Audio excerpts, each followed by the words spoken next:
Всем привет! Сегодня вам расскажу, как сделать еще одно лекарство от кашля. Берем прополис. Вот я уже начала немножко делать. Примерно где-то грамм 30.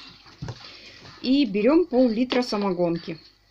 Сразу, ребят, говорю самогонка. Почему? Потому что в самогонке есть эфирные масла, которые лечат даже легочную чумку.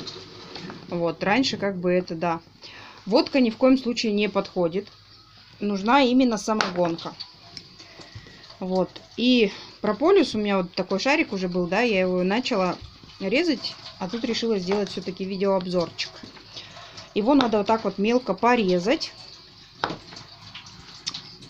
Это вот все дело заложить сюда вот в бутылочку. Вот видите, у меня плавает, И на сутки поставить на печку или в теплое место, если вы в квартире, то где-то, наверное, на батарею, чтобы весь вот этот прополис, он расстоялся, он превратится в такую жижечку, в кашечку, прям вообще все будет супер.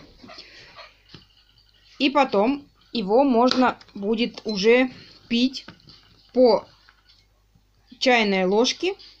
Ну, в принципе, можно будет и десертную, но по чайной ложке 3 раза в день.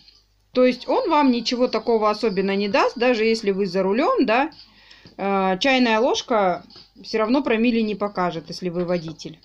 Но зато он очень хорошо очищает легкие. И это вот такое вот средство очень хорошее, которыми раньше лечились наши предки.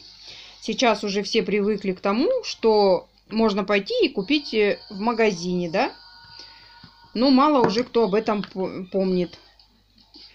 Но прополис, он еще очень хорошо очищает легкие, особенно вот кто курит.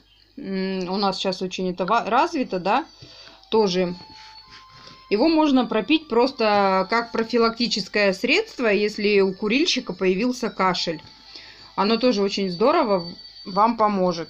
Ну и, конечно, если же вы заболели. Так что, ребятки, делайте такой настой, лечитесь с удовольствием, с натуральными продуктами и не болейте. Всего вам доброго!